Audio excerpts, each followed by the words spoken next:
I think I should show you inside my PC now because there's a few updates to this. So go ahead. Now this does have a chassis intrusion switch, but I have it disabled in the box. So I need to get the lock out. This isn't really hard to close once you open it. Alright, so we got that part off. Now, when I get this off, I like to take this trim piece off. So, I'll put the camera, put the iPhone there. So I go ahead and take this out. And then pull this up. This requires a bit of force. There we go. I do actually have a heatsink for the SSD now. I want to put in. So that definitely helps with the heat dissipation. I do have 2 sticks of RAM, 16 gigabytes in total, so 8 gigabyte on each stick, dual channel. We got the SATA SSD here, which is used for data. We do have a place for a 3.5-inch hard drive. This is size for a 2.5-inch hard drive. I don't actually have the screws, so this is kind of loose in there. It's HP SSD, so it's kind of loose in there. So yeah, and then we close that. And one thing is the trim of this is kind of hard to put it back on, of course.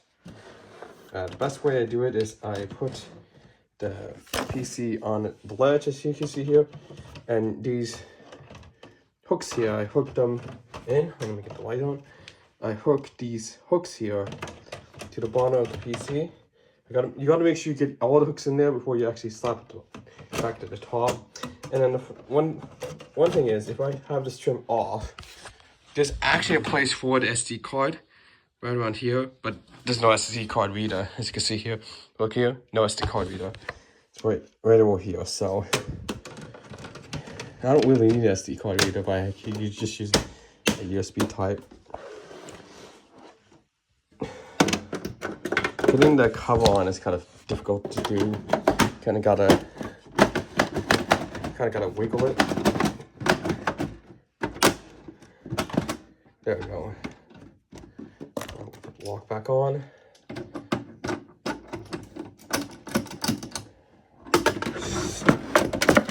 So yeah, I got a heatsink for the SSD finally. So it means that when I use Crystal Disk Mark or write something heavy for it, it's not gonna overheat and thermal throttle anymore. No longer does that, so at least that's one thing that's good. And there goes the Windows 10 startup sound. So, oops.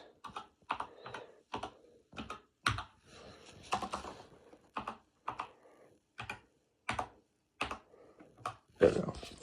And this is one of the Dell wallpapers that you can get with the PC. I had to actually find it online.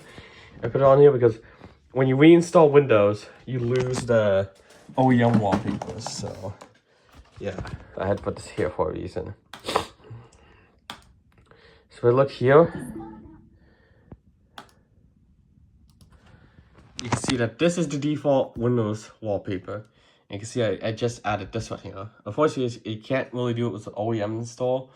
I can't really do an OEM install, really. Get out of the EA. But as you can see here, yeah.